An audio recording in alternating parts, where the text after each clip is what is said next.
दिशतु मे माहेश्वरी मंगलम दिशतु मे सदाशिवः चैतन्यं सर्वगं सर्वं सर्वभूतगुहाशयं यस्सर्वविषयातीतं तस्मै सर्वविदे नमः तस्मै सर्वविदे नमो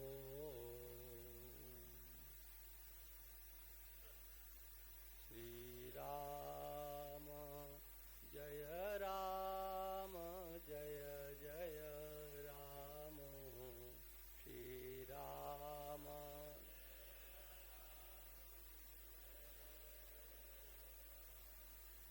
श्रीराम जय राम जय जय राम श्रीराम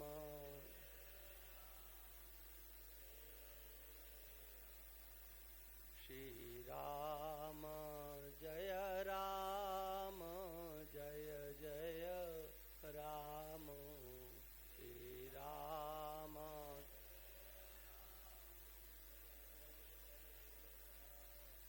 श्रीराम जय राम जय जय राम श्रीराम जय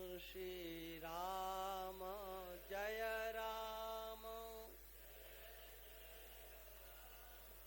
श्रीराम जय राम जय जय राम श्रीराम जय राम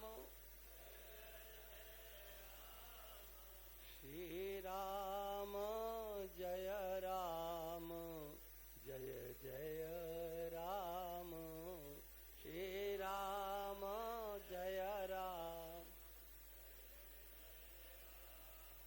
श्रीराम जय राम जय जय राम श्रीराम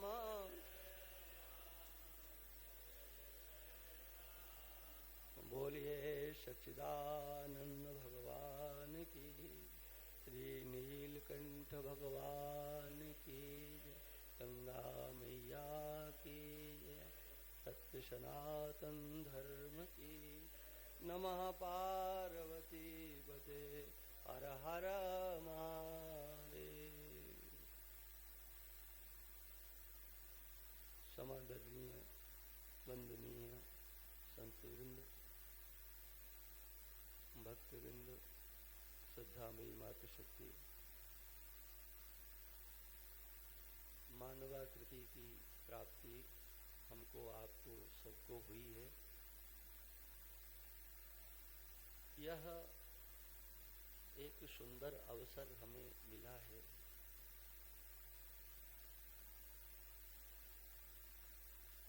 ऐसे सुंदर अवसर को प्राप्त करके उसका सदुपयोग जिसने नहीं किया है, भगवान कृष्ण कहते हैं उसने अपने हाथों से ऐसा समझो अपनी हत्या की है। निर्देय माध्यम सुलभम सुदुर्लभम प्लवम सुकल्पम गुरु कर्णधारम मयानुकूलेन नभस्वतेरितम पुमान भवाभ्यम न तरेत स आत्महा। एकादश स्कंद में भगवान कृष्ण उद्धव को उपदेश करते हुए कहते हैं, इस संसार सागर से जो पार नहीं गया, पुमान भवाभ्यम न तरे, जो पुरुष इस मानवाकृति को प्राप्त करके संसार सागर से पार नहीं गया, समझ लो उसने अपने हाथों से अपनी हत्या की है। स आत्महा। और ये बात केवल भगवान केवल एकादश स्कंद में नहीं है, वेद से लेकर के, वेद के शिरोभाग उपनिषद से लेकर के भगवत गीता, मानस, सर्वत्र ये बात आई है कि वह अपनी हत्या कर रहा है जो इस संसार सागर से जन्म। संसार सागर क्या है? यही है जन्म मृत्यु का जो प्रवाह है। सागर अनंत होता है, अपार होता है, उसकी गहराई की था नहीं होती है। ऐसे ये जन्म मृत्यु का प्रवाह कब से चल रहा है और कब तक चलेगा ये पता नहीं है। और ये बात निश्चित है, हम सब लोग जो यहाँ पर भगवती भागीरथी के तट पर गीता भवन में बैठे हुए हैं, एक बात निश्चित है कि हम लोगों ने पहले के जन्म में कुछ अच्छा किया था जो मनुष्य शरीर मिला, लेकिन आत्म कल्याण के लिए हमने पहले के जन्मों में कुछ किया नहीं था। हम जन्म मृत्यु के प्रवाह से छूट जाएं, इसके लिए हमने कुछ नहीं किया।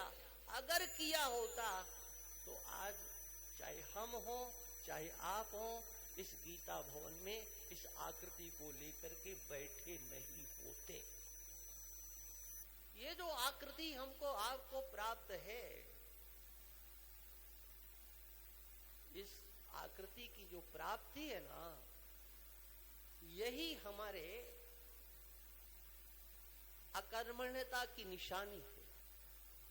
हमने बहुत कुछ किया, हो सकता है आप और हम पूर्व जन्मों में स्वर्ग लोक तक गए हो, ब्रह्मलोक तक गए हो, पता नहीं है। आधा योनियों में भी गए हो, लेकिन पता नहीं है। बहुत कुछ किया होगा, अच्छा भी बुरा भी, लेकिन स्व उद्धार के लिए हमने यत्न नहीं किया है। यथार्थता में यत्न किया होता कि हम इस जन्म मृत्यु के प्रवाह से छूट जाएं, तो हम छूट जाते हैं। हाँ, लेकिन आज भी अगर हमारा आपका निश्चय हो जाए तो ये कार्य असंभव नहीं है।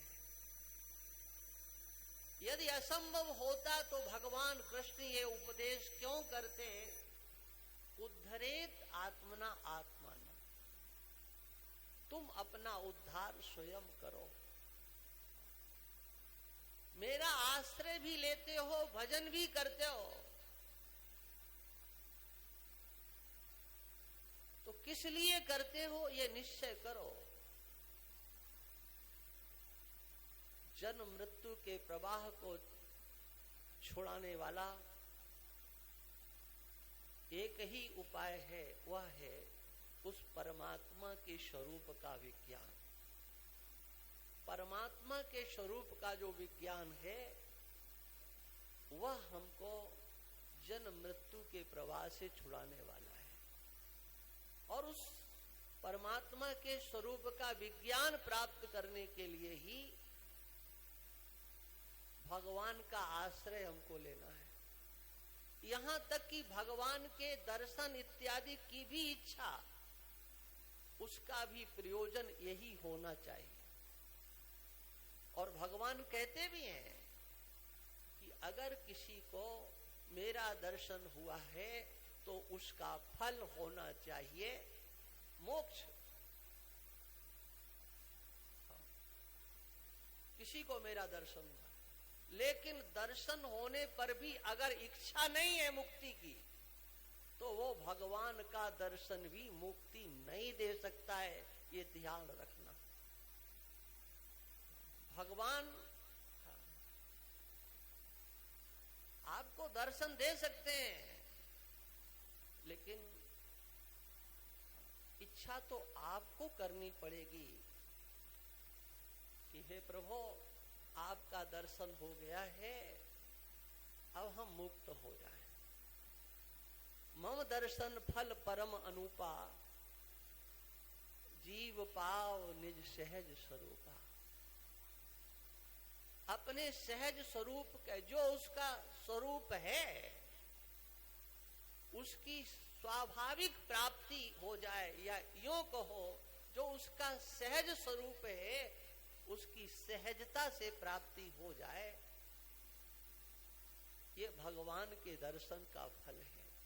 स्वरूप की प्राप्ति होना, जन्म मृत्यु के प्रवाह से छूटना और संसार का आदर्शन।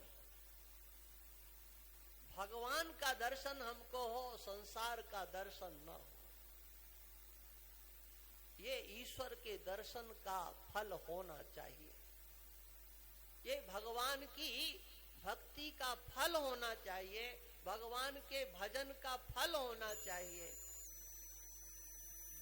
जरा मरण मोक्षाय मामाश्रित यतन्ति ये।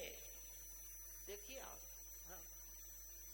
एक और भगवान कहते हैं मेरा आश्रय लिया और उसके बाद भी यत्न करते हैं। जब भगवान का ही आश्रय ले लिया तो फिर यत्न की क्या जरूरत है? कहा नहीं, फिर भी मामाश्रित, मेरा आश्रय लेकर के यत्न करो। माने भगवान का भजन करते हो, भक्ति करते हो, नाम जप करते हो, तो आप यत्न करो हम जन्म मृत्यु के प्रवाह से छूट जाएं। और उसको छुड़ाने का उपाय है, भगवान कहते हैं कि वह है ब्रह्म का ज्ञान। ते ब्रह्म तद विदुहु, वह उस ब्रह्म को जानते हैं। और उसको जानने के बाद फिर कुछ जानना शेष रहता नहीं है। आपको उसके विज्ञान की प्राप्ति होगी तो आपका अपना स्वरूप तो स्वयं प्रस्फुटित हो जाएगा। अपने स्वरूप को जान लिया तो ब्रह्म की प्राप्ति हो जाएगी, और ब्रह्म को जान लिया तो स्वरूप में निष्ठा हो जाएगी। ये दोनों बातें अलग अलग नहीं है, एक ही है। आप कुछ करिए, अपने लिए कुछ करो। और ये धारा, ये विज्ञान, ये विचार की धारा, ये परमात्मा की प्राप्ति का साधन सत्संग से सिवा और कोई सरल साधन नहीं है। लेकिन आपके अंदर ये इच्छा तो उत्पन्न हो, कुछ भी हो। प्रथम दिन से मैंने बार बार इस बात को कहा कि ये इच्छा तो आपको करनी पड़ेगी, यत्न तो आपको करना पड़ेगा, संकल्प तो आपको करना पड़ेगा कि हम मुक्त हो जाएं, मुक्त हो जाएं। हाँ। ये संसार छूट जाए, ये माया मोह छूट जाए। छूटना होता बहुत कठिन है, पकड़ना तो सरल होता है, लेकिन छोड़ना बहुत कठिन होता है। किंतु इसके लिए भी आप भगवान से तो प्रार्थना कर सकते हो। भगवान से प्रार्थना करो। माँ गंगा के किनारे जाते हो, बैठ जाओ हाथ जोड़ करके, माँ कृपा करो ये संसार छूट जाए, ये संसार छूट जाए। आप देखो जरा, एक बार माँ गंगा से कह करके तो देखो। सच्चे हृदय से आप जहां हो वहीं बैठ करके भगवान से कहो, ये मेरा संसार छुड़ा दो, ये मेरे हृदय से मोह माया निकाल दो। इसमें कुछ लगता है? करो। लेकिन डर लगता है कि कहीं प्रार्थना किया नहीं, किया और हो गया तो मैं सच बताता हूँ, एक बार मैंने यहाँ पर ऐसा ही जो आज बोला ऐसा ही बोला। तो एक नौजवान गया बड़ा उत्साह में भर करके और गंगा जी के सामने बैठ गया। अब बार बार सोच रहा कि कहें कि न कहें। लौट करके आया, बोले हम बैठे लेकिन हमारी हिम्मत नहीं पड़ी ये कहने की जो आपने कहा था। ये अंदर में सोच ही नहीं बनती है कि मेरा परिवार मेरे से दूर चला जाए, ये संसार छूट जाए, मेरी ममता कम हो जाए। भगवान से प्रेम कैसे हो ये तो जरूर पूछ लेंगे, लेकिन संसार से ममता कैसे घटे, परिवार से मोह कैसे छूटे, ये कोई पूछता है क्या? और उपाय बता दो तो करेंगे नहीं। हाँ? उपाय बताने पे नहीं करते। एक बार एक जो है माता ने मेरे से कहा कि मुझे शरीर छोड़ना है, आप मुझे कोई उपाय बता दो। अरे मैंने कहा जब आना होगा तो मौत आ जाएगी, क्यों परेशान होते? बोले नहीं नहीं आप तो उपाय बताओ। तो मैंने उनको कहा कि तुम 1 महीने तक मानस का पाठ करो। और मैंने उसको 2 चौपाइयां बता दी, वो बताऊंगा नहीं क्यों, करना किसी को है नहीं। तो जो है मैंने कहा ये 2 चौपाइयों का संपुट लगा करके 1 महीने तक पाठ करो, इसका परिणाम तुम्हें मिल जाएगा। आप सच मानिए कि मैंने बता तो दिया लेकिन बुढ़िया ने किया नहीं। हाँ वो है बालकांड की 2 चौपाई, रामबाण है। हाँ हमें विश्वास है, क्यों सुना दे ऐसे ही। तुम्हें जरूरत हो तो बता देना, मैं बता दूंगा जिसको जरूरत हो, है ना, ऐसे थोड़े।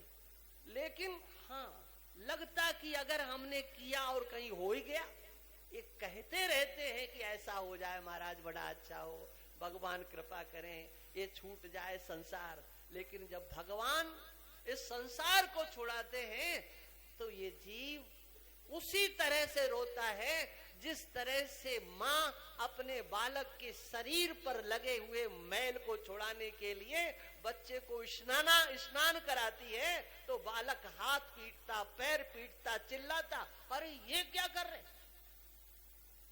हाँ, यही होता है। भगवान से प्रार्थना करो, कुछ नहीं कर सकते हो और कर सकते हो तो यत्न करो। आपको ईश्वर ने बुद्धि दी है, आपके पास ज्ञान है, उसका आप उपयोग करो। उस परमात्मा को समझने का यत्न करो, अपने आप को समझने का यत्न करो। ये मानव शरीर में ही ये सामर्थ्य है कि आप अपने आप को जान सकते हो, इस संसार को जान सकते हो, परमात्मा को जान सकते हो। किसी भी जगह जाकर के आप ये तीनों में से कोई कार्य नहीं कर सकते हो। ना अपने को जान सकते हो, ना संसार को जान सकते हो, ना संसार के रचने वाले को जान सकते हो। तीनों में से एक कार्य भी आप नहीं कर सकते हो। और सच बात ये है, तीनों में से एक कार्य भी आपने कर लिया, ढंग से कर लिया, तो दोनों अपने आप सिद्ध हो जाते हैं। ये संसार कैसा है इसे आप जान लीजिए, जैसा है वैसा जान लो, आप अपने आप को जान लोगे, उस भगवान को भी जान लोगे। अपने को जानने की कोशिश मत करो, भगवान को जानने की कोशिश मत करो। जैसा ये संसार है वैसा आप इस संसार को समझ लो, बस बहुत कुछ समझ लिया है। हम क्या हैं बोले पता नहीं है। इस शरीर को तो आप जानते हो ना, इसके संबंध में आपको ज्ञान कितना है? जानकारी तो बहुत है, सब कुछ आजकल गूगल गुरु बता देता है, सब मिल जाता है। लेकिन ये गूगल गुरु की ताकत नहीं है कि जो आपके संबंध में कुछ भी बता पाए। कुछ नहीं बता सकता है। इस संसार के संबंध में यथार्थ विज्ञान सत्संग के सिवा कहीं नहीं मिल सकता है। परमात्मा का विज्ञान सत्संग के सिवा कहीं नहीं हो सकता है। इसलिए हम समझने की चेष्टा करें। सुनते हम कितना है, लेकिन चिंतन हम कितना करते हैं, ये हमें समझना है। और ये धारा सत्संग के द्वारा आपको प्राप्त होगी। आप कई दिन से इस विषय को सुन रहे हैं। मैं आज उसको अति स्पष्ट करके कहना चाहता हूं कि भगवान कृष्ण ने भागवत के 11 स्कंद के 12वें अध्याय में उद्धव से कहा, उद्धव मेरे को कोई पकड़ नहीं सकता, कोई साधन मुझे छू नहीं सकता। न रोधयति माम योगो न सांख्यम धर्म एव च न स्वाध्यायस तपस त्यागो नेष्टा पूर्तिम न दक्षिणा व्रतानि यज्ञ छंदांसी तीर्थानि नियमायमाः यथा वरुंधे सत्संगः सर्वसंगा पहो हि माम। उद्धव, जैसे सत्संग के द्वारा मैं पकड़ में आता हूं, यथा वरुंधे सत्संगा, जैसे मैं सत्संग के द्वारा अवरुद्ध होता हूं, पकड़ में आता हूं, वैसे न योग से, न सांख्य से, न तपस्या से, न व्रतों से, न जप से, किसी भी साधन से, वहां सबका विस्तार से, न रोधयति माम योगो न सांख्यम धर्म एव, मेरे को कोई पकड़ नहीं सकता है। मैं पकड़ में नहीं आता हूं। मानसकार ने लिखा, श्रुति पुराण बहु कहे उपाय, छूट न अधिक अधिक अरुझाई। बहुत उपाय कहे गए हैं, कैसे छूटें कैसे छूटें, लेकिन जैसे जैसे साधन करते हैं वैसे वैसे और वो गांठ मजबूत होती जाती है। उस गांठ को कैसे खोला जाए, उसका सरल तरीका सत्संग ही है, जहां पर आपको एक नई दिशा मिलती है। देखो, अभी आप सुन रहे थे, महाराज जी बोल रहे थे, अध्यात्म ज्ञान नित्यत्वम तत्व ज्ञानार्थ दर्शनम। हाँ, ये अध्यात्म ज्ञान ही ज्ञान है जो यथार्थता ज्ञान, यथार्थता का ज्ञान कराने वाला है। एतज ज्ञानम, भगवान कृष्ण कहते हैं, अर्जुन ज्ञान वही है जो मैंने इन 5 श्लोकों में बताया है, उसका नाम ज्ञान है। आत्मज्ञान, ब्रह्म ज्ञान, परमात्मा का ज्ञान, ये तो सब ज्ञान समझते हैं लोग। हाँ, ये आत्मज्ञानी है, ये ब्रह्म ज्ञानी है, भगवत ज्ञानी है, ध्यानी है, सब ठीक है। लेकिन भगवान कृष्ण कहते हैं एतज ज्ञानम, अर्जुन ये जो मैंने 5 श्लोकों में 20 साधन बताए हैं, उन 20 साधनों का नाम ज्ञान है। 20 साधन ही ज्ञान है। और इन 20 साधनों के अलावा जो कुछ भी है तुम्हारे पास अज्ञान है। अभी महाराज जी कह रहे थे, जब मैं यहाँ बैठा तो यहीं पर महाराज जी ने उपसंहार किया था, एतज ज्ञान मिति प्रोक्तम अज्ञानम यदतोन्यथा। जितना भी ज्ञान है, इन 20 साधनों का ज्ञान ही ज्ञान है। इसके सिवा सब अज्ञान है। माने अभी साध्य को ज्ञान के रूप में भगवान ने प्रस्तुत नहीं किया। जो साधन है वो साधन ही ज्ञान है, उसके सिवा सब अज्ञान है। आप विचार कीजिए, भगवान ने 5 श्लोकों में 20 साधनों का वर्णन किया है। पहला है अमानित्व, अमानित्व मदम्बित्व, अमान है। हम मान से रहित हो जाएं, हमारे अंदर मान नहीं होना चाहिए। मानस्य अभावः अमानित्व, मान का अभाव हो जाए, किसी प्रकार का मान नहीं रहे। सोचिए, चुनौती पूर्वक मैं कह रहा हूं, ऐसा कोई साधन बताओ जिससे कि आपके जीवन में अमानित्व आएगा। ये अमानित्व की धरा पर, या कहो अमानित्व के प्रथम सोपान पर कौन खड़ा कर सकता है?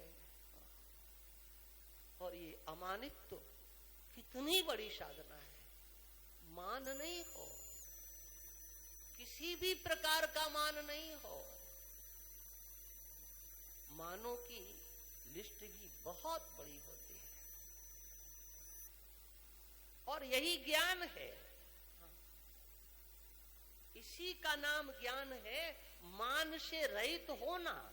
ये तो मानसकार ने लिखा है, ज्ञान मान जहां एकौ नहीं। ज्ञान किसका नाम है? जहां पर किसी भी प्रकार का मान नहीं रहता है। लोग ये आक्षेप करते हैं, अरे बोले देखो ये जो वेदांती लोग होते हैं ना, ये तो कहते हैं कि मैं ब्रह्म हूं, और ये ब्रह्म अपने को कहना, ये तो कितने बड़े अहंकार की बात है। अपने को ब्रह्म कहना, ये तो अभिमान है, अभिमान, ये अहंकार है। अपने को ब्रह्म नहीं कहना चाहिए, ये तो अपराध है। ब्रह्म नहीं कहना चाहिए, क्या कहना चाहिए? बोले और कुछ कहो, ब्रह्म मत कहो, क्योंकि तो सबसे बड़ा अहंकार है, अभिमान है।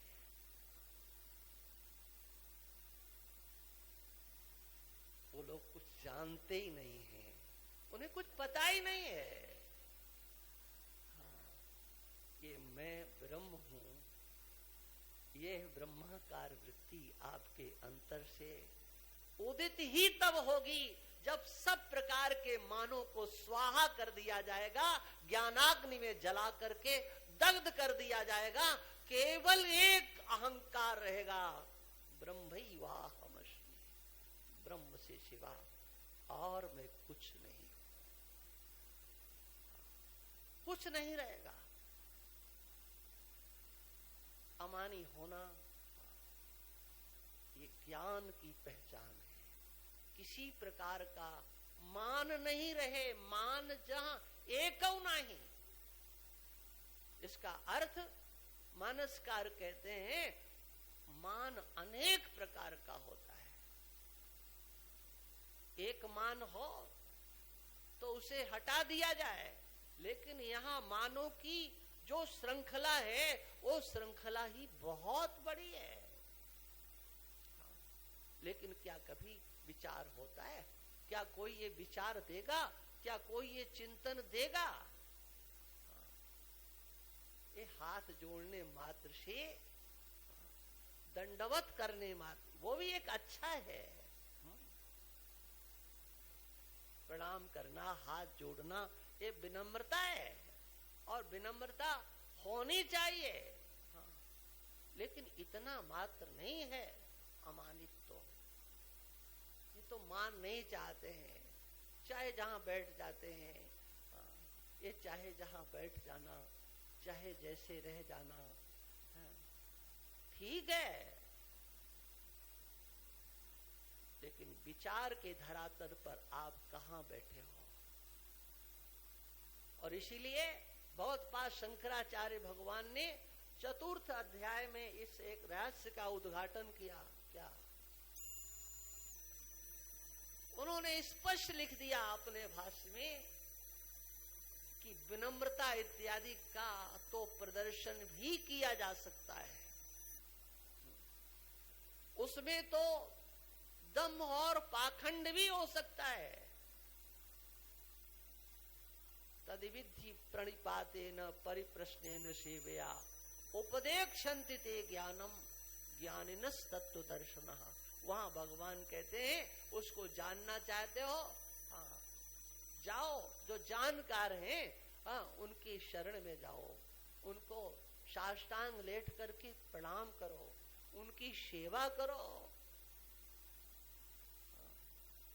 उनसे प्रश्न करो, वो उपदेश करेंगे। लेकिन फिर भगवान कहते हैं श्रद्धावान लभते ज्ञानम तत्परा संयते। और वहां शंकराचार्य भगवान कहते हैं ये जो प्रणिपात इत्यादि के है, प्रश्न करना, सेवा करना, इसमें तो दंभ भी हो सकता है, पाखंड भी हो सकता है और बहुत बड़ी धूर्तता भी हो सकती है। हाँ। कौन किस रूप में कैसे आ रहा है, बिना श्रद्धा के भी साष्टांग प्रणाम किया जा सकता है। साष्टांग प्रश्न भी किए जा सकते हैं, श्रद्धा की कोई जरूरत नहीं है। थोड़ी देर के लिए तुम हाँ मुख पर प्रसन्नता लाना है, हाथ जोड़ना है, भगवान आप बड़े दयालु हो, बड़े कृपालु हो, इस दुनिया भरे का, ये सब हो सकता है। लेकिन कितनी देर के लिए हो सकता है, हाँ, उसमें स्थायित्व तो नहीं होता। जहां पर श्रद्धा की पूंजी नहीं होती वहां पर सेवा में भी स्थायित्व नहीं होता है, प्रणपात इत्यादि में भी स्थायित्व तो नहीं होता है। जब तक अनुकूलता होती है तब तक सब कुछ ठीक रहता है, प्रतिकूलता होने पर वो सब जहां के तहां चले जाते हैं।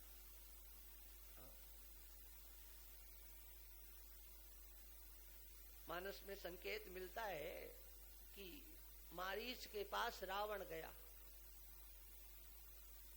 और जाकर के मारीच के चरणों में रावण ने अपना सर रख दिया।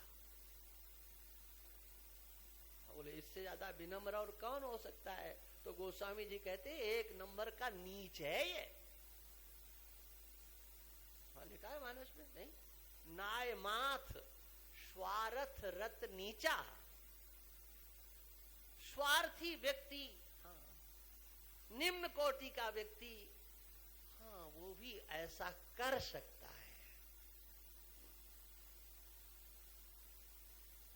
और मारीच ने जब कहा कि ये तुम्हारे विचार अच्छे नहीं है, तुम उनके चक्कर में मत पड़ो। मैंने तो बचपन में देखा था जब वो 16 साल के थे, बिना फड़का बार मारा था, वहां से यहाँ आ गया।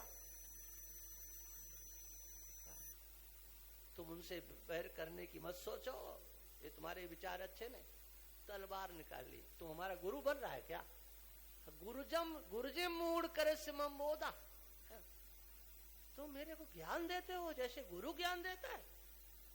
अब सोचिए वो विनम्रता कहाँ गई, वो प्रणाम करना कहाँ गया।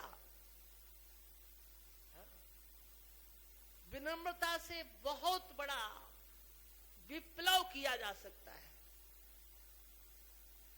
विनम्रता के पीछे बहुत बड़ा षड्यंत्र हो सकता है। महाभारत को आप उठा करके देखो,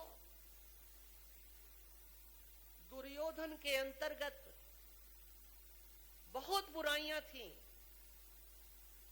लेकिन एक गुण ऐसा था उसके अंदर कि वह अपने विनम्रता के बल पर जो उसके पास एक बार आकर के बैठ गया, वो दुर्योधन को छोड़ने का साहस नहीं कर सकता था। उठा के देख लो महाभारत, कोई हो वो। और उसके पीछे उसका षड्यंत्र काम करता था। तपस्वी कहते उनको बहुत ज्यादा ही क्रोध आता, हमेशा ही क्रोध आता रहता। और एक बार दुर्वासा ऋषि ने चातुर्मास किया हस्तिनापुर में, और सेवा में स्वयं दुर्योधन रहा। 1-2 दिन नहीं, पूरे चातुर्मास। दुर्वासा जी एक भी त्रुटि दुर्योधन की पकड़ नहीं पाए। उसकी विनम्रता में कहीं किंचित मात्र, आदर में, सत्कार में कहीं कोई कमी नहीं आई। और अंत में दुर्वासा को कहना पड़ा, युवराज जो चाहते हो सो मांग लो, हम तुम्हारी सेवा से बहुत प्रसन्न हैं। ये दुर्वासा को भी नहीं पता था कि इस ब्रह्म विनम्रता के पीछे, इस सदाचार शिष्टाचार सेवा के पीछे कितना बड़ा षड्यंत्र है। दुर्वासा भी नहीं समझ पाए। और उसने क्या मांगा? आप सब वो कथाओं को सुनते हो, हमें तो केवल संकेत मात्र करना है। कितना विद्वेष था पांडवों से,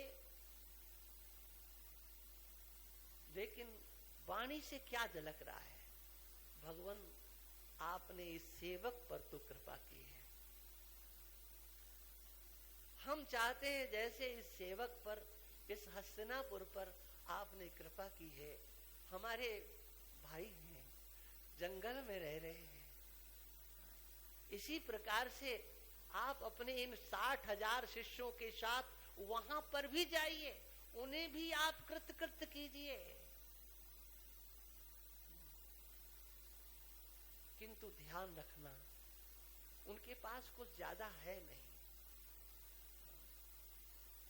उनके सत्कार का आप उनको अवसर जरूर देना, आप भिक्षा जरूर प्राप्त करना। दुर्वासा ने कहा हम चाहेंगे। और दुर्वासा को दुर्योधन की ये बात स्वीकार करनी पड़ी। भगवान भक्तों के रक्षक होते हैं। धर्मात्माओं के पीछे अगर भगवान नहीं खड़ा हो तो ये अधर्मी धर्मात्माओं को कभी भी धूल में मिला सकते हैं। क्योंकि धर्मात्मा वो धूर्तता नहीं दे सकता है जो ये विधर्मी दे सकते हैं।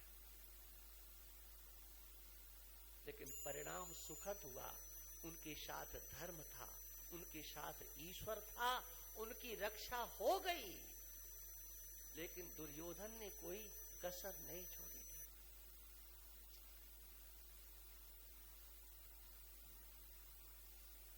इसी प्रकार से नकुल और सहदेव के मामा थे, सगे मामा थे। आ रहे थे पांडवों की ओर से लड़ने के लिए। दुर्योधन ने देखा कि इनको अपनी ओर मिलाना है, क्योंकि कर्ण ने कहा था कि मुझे कृष्ण जैसा अगर सारथी मिल जाए तो एक अर्जुन क्या 100 अर्जुन हमारे सामने खड़े हो, तब भी जो है हम उनका वध कर सकते हैं। लेकिन सारथी कोई नहीं है। अगर इस धरा पर कृष्ण के समकक्ष कोई सारथी है तो उसका नाम है शल्य। वो अगर सारथी बनना स्वीकार कर ले तो समझो हमारी विजय सुनिश्चित है। दुर्योधन ने कहा प्रयास करते। और शल्य जब अपने देश से चले, दुर्योधन ने व्यवस्था की, पता नहीं लगने दिया कि ये व्यवस्था कौन कर रहा है। महाराज की व्यवस्था, महाराज की व्यवस्था। शल्य सोचते रहे युधिष्ठिर कितने समझदार हैं, कितने अच्छे हैं। देखो उनको पता कि मामा आ रहे हैं तो हमारी सारी सेना की और हमारी सबकी व्यवस्था व्यवस्थित कर। और अंतिम पड़ाव पर शल्य ने कहा महाराज कहाँ हैं? सेवकों ने कहा बुला के लाते। वो सोच रहे थे युधिष्ठिर आएंगे। दुर्योधन आके खड़ा हो गया, मामा जी कोई त्रुटि हो गई क्या? कोई सेवा में कमी रही? मैंने सेवा पूरा करने का संकल्प लिया था, आप आ रहे हैं। धर्मराज को तो पता नहीं लगा, वो कर भी क्या सकते थे, हमारे पास सामर्थ्य थी। हमने सोचा तो मामा ही होता है, चाहे हमारे हो चाहे उनके, एक ही मामा है। शल्य देखते रह गए। अच्छा कुरुराज आप बताओ क्या चाहते हो, मांग लो, जो मांगोगे हम तुम्हें दे देंगे। कहा कुछ नहीं चाहिए महाराज, आपकी कृपा से सब कुछ है। जब युद्ध हो तो आप कर्ण के सारथी बन जाओ। शल्य ने कहा इसने तो फंसा दिया करेगा। कहा अच्छा हम तुम्हारी बात मान लेते हैं, लेकिन कर्ण से एक बात कह देना, मैं सारथी बनूंगा लेकिन उपदेश उसको हमारा सुनना पड़ेगा। जो हम कहेंगे चुपचाप वो सुनेगा, है ना।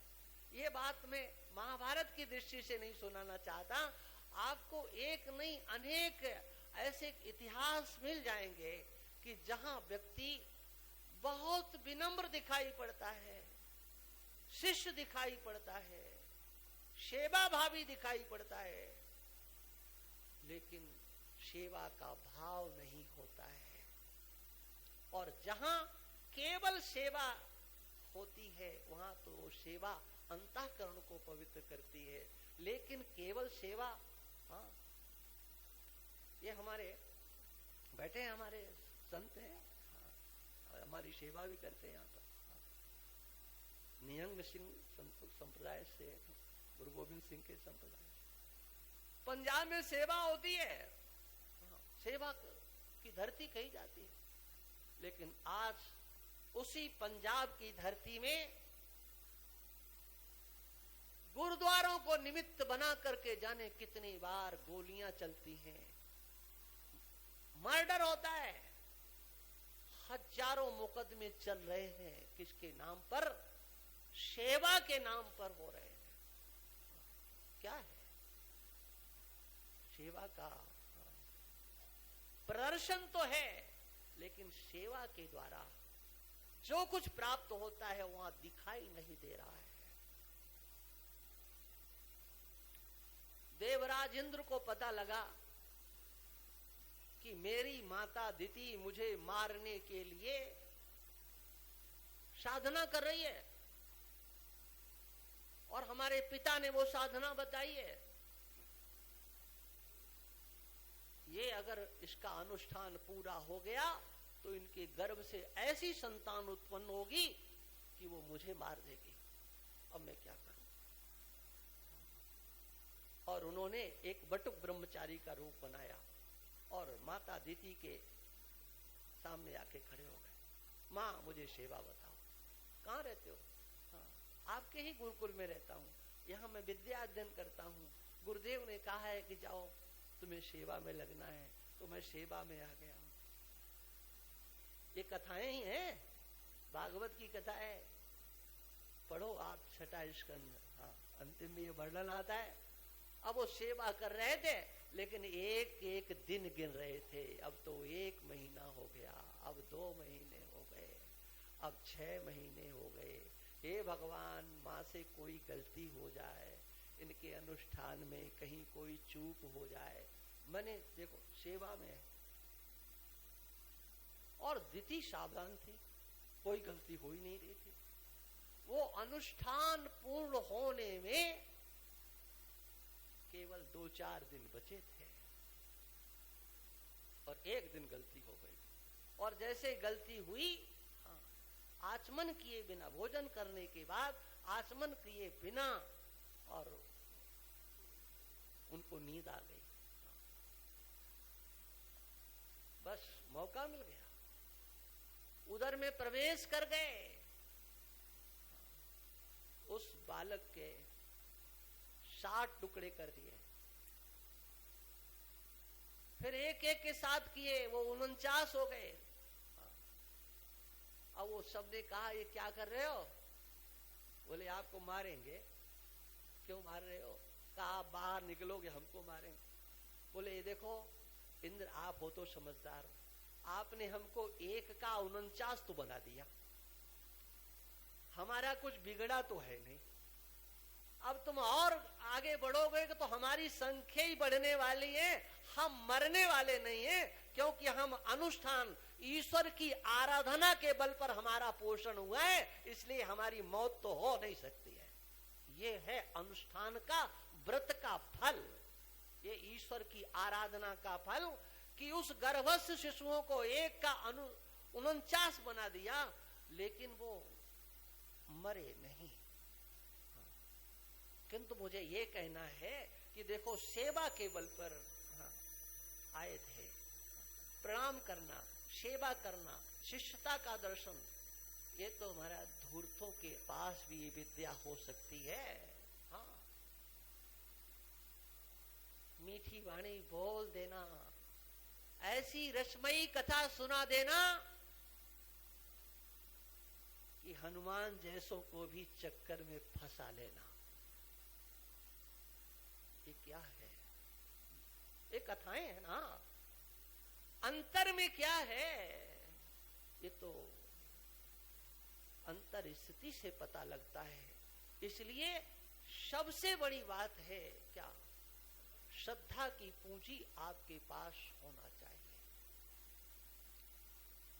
आत्म कल्याण के लिए श्रद्धा की पूंजी हो, तत्परता आपके अंतर्गत हो, इंद्रियों का संयम आपके अंतर्गत हो, और उसके बाद आप साधना करते हैं तो साधना के मार्ग में आप प्रवृत्त होते हैं।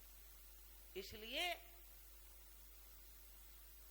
जो भगवान के द्वारा कहा गया कि यही ज्ञान है, 20 साधनों का जो वर्णन किया गया है, पढ़ लेना जाकर के, अमानित्व मदम्भित्व से लेकर के ये 13वें अध्याय के 5 श्लोक, इनमें वर्णन किया गया है साधनों का।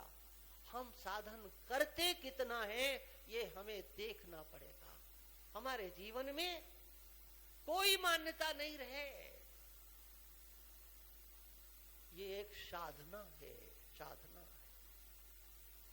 नाम संकीर्तन जप करना और सब साधन है, लेकिन जन्म मृत्यु के प्रवाह से छुड़ाने के लिए ये भी एक साधना है।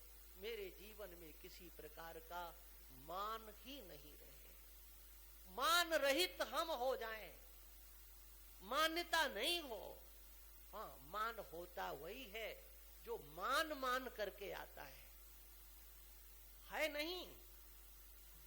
तौला जाए, मान का अर्थ माप भी होता है, तुलना होती है, तौल दिया जाता है, इसका मान क्या है, उसकी लंबाई चौड़ाई। बोले ये बहुत बड़े महात्मा हैं, अरे कहा ये बहुत बड़े सेठ हैं, तो क्यों भैया कैसे नापोगे? इंची टेप से? कहां है वो, कहां है? लेकिन आपके मान ने आकृति तो वही होती है। हाँ, लेकिन ये तो बोले बहुत बड़े हैं, बहुत बड़े। अरे कितने बड़े हैं ये तो बताओ। वो बड़प्पन दिख कहां रहा है, कैसे दिखता है?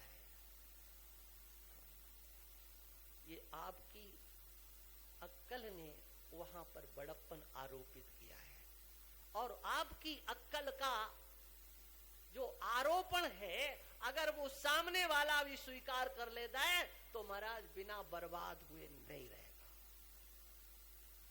आप कोई मामूली नहीं हो जी। हाँ। किसी को भी आप भगवान बना दो। हाँ, हाँ भगवान भगवान भगवान। हाँ, भगवान है भगवान है भगवान है। और वो सुनने वाले भी सोचते हैं कि जब इतने लोग कह रहे हैं तो एक कोई ना समझ तो नहीं है। जब हमें भगवान कहते हैं तो कुछ न कुछ तो हमारे अंदर होगा। और वो नशा कहीं अगर आ गया तो सोचो वो अमानित तो कौन लेकर के आएगा। ये हमारे अंतर में बैठा हुआ मान, हम उससे क्या दूर हो गए। ये मान ही है। हाँ, हम कितने हैं, हमारी लंबाई कितनी, हमारी चौड़ाई कितनी, अरे हाँ हमारा वजन कितना, इसका भी अहंकार होता है। परेशान होते हैं उसके कारण, चला नहीं जाता। हाँ, लेकिन जब कोई करता है हमारा इतना तो बिना बोले अपना तो इतना है ना, क्या है आपका वचन, उसका भी नशा। आपका वजन है क्या, यही इस शरीर के अंतर्गत जो बैठी हुई आपकी अहंता है, ये सबसे बड़ा मान है। ये मान अगर नहीं गया तो ये गिड़गिड़ाना इत्यादि इसकी कोई कीमत नहीं है।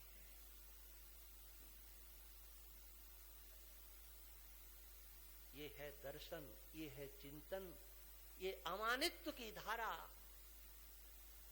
किसी साधना से नहीं आएगी। ये अमानित्व का स्वरूप तो आपको केवल सत्संग से प्राप्त होगा। कहीं से कोई आपको साधन अमानी नहीं बनाएगा, बल्कि मानी बना देते हैं महाराज।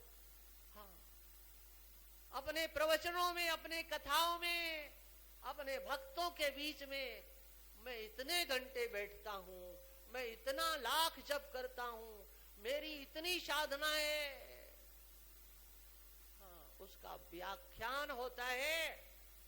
और वो भोले वाले सीधे साधे भगत समझते हैं जय हो धन्य हो महाराज, हम तो कुछ नहीं कर पाते। यही तो लोगों की तुलना होती है और क्या है। बड़े महात्मा है और ये भीड़ देखती है, हाँ ये बड़े महात्मा, बोले अपने पास तो साइकिल नहीं है, ये तो गाड़ी लिए हैं, अपना तो छोटा सा कमरा, अरे इनका इतना विशाल आश्रम, अपने को तो हनुमान चालीसा नहीं आता, ये तो ये भी याद कर रखे, ये भी याद कर रखे। ये क्या है जी, आपने अपनी दृष्टि से देखा है और उस मान्यता को आपने अपने से भी दूर नहीं किया और दूसरों से भी दूर नहीं किया।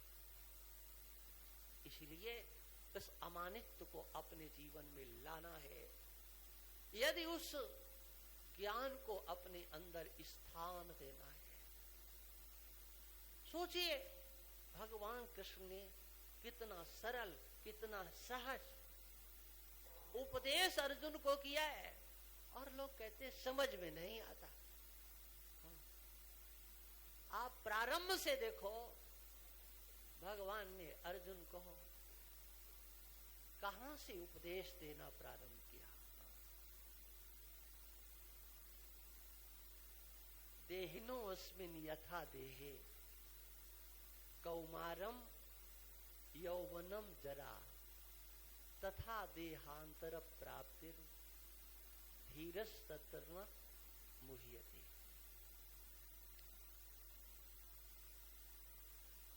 एक देह है और एक देही है। आपने अपने को क्या समझा है बताओ, देह हो या देही हो? देह और देही का विभाग, हाँ, वैसे तो लगता ये है क्या कि भगवान ने 13वें अध्याय में क्षेत्र और क्षेत्रज्ञ के विभाग की चर्चा की है, इदम शरीरम कौन्तेय क्षेत्र मित्यवधीयते। अरे भाई, इस श्लोक में क्या कहा है? यहां पर भी तो वही चर्चा है। देही के देह में, देही के देह में, देहिनो अस्मिन, देही के इस देह में दो विभाग कर दिए भगवान ने, है ना, दो विभाग। देही के देह में, अस्मिन देहिनः देहे, देही शब्द है। देही के देह में, यहां पर भी आपकी बुद्धि नहीं लगती है। आप इतना भी विचार नहीं कर पाते हो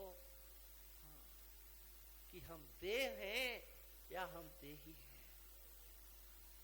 देहवान देही, देही किसको कहा जाता है? जैसे धनवान धनी,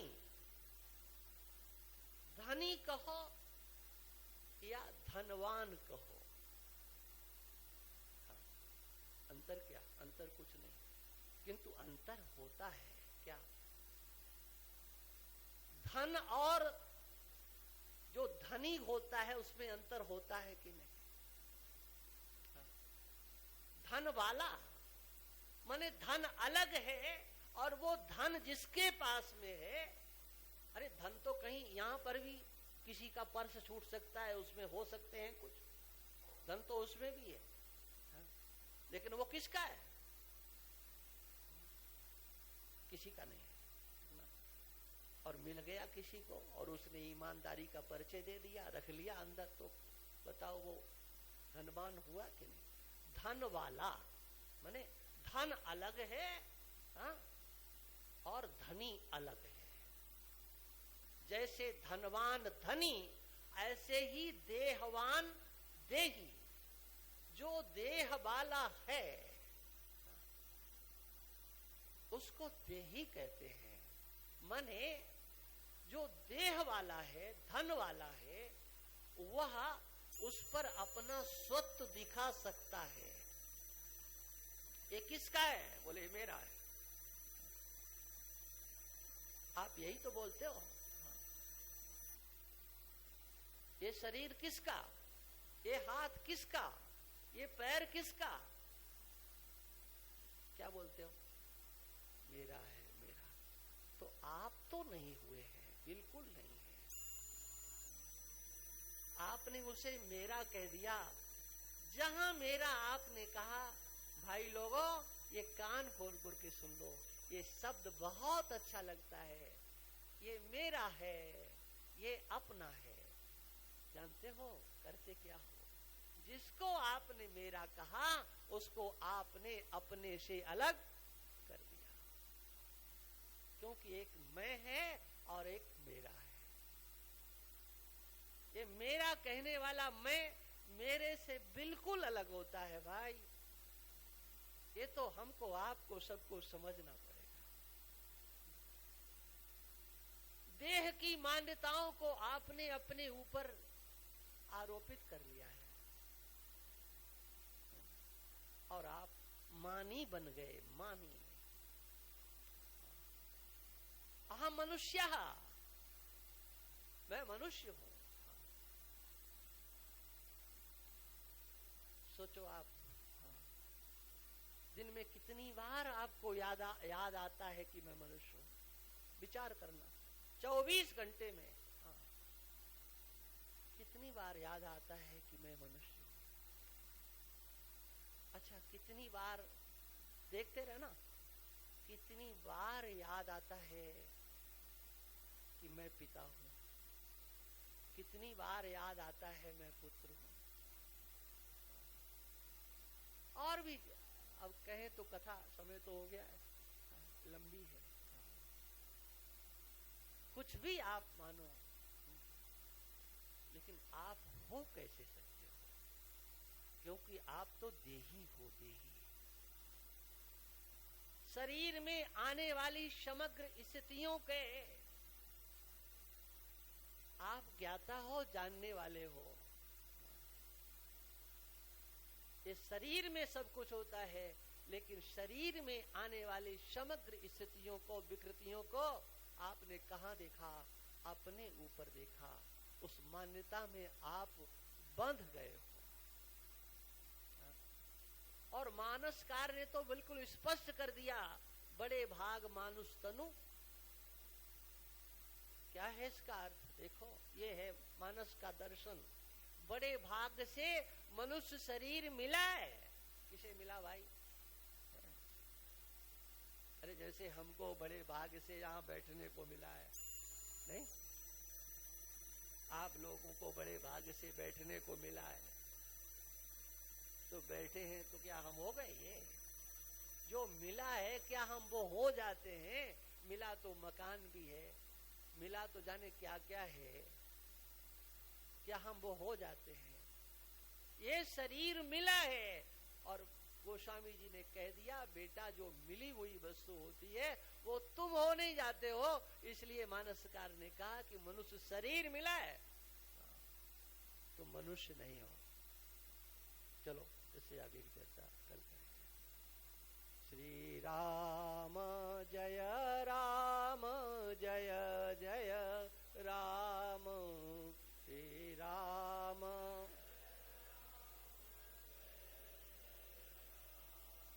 श्री राम जय राम, जय जय राम।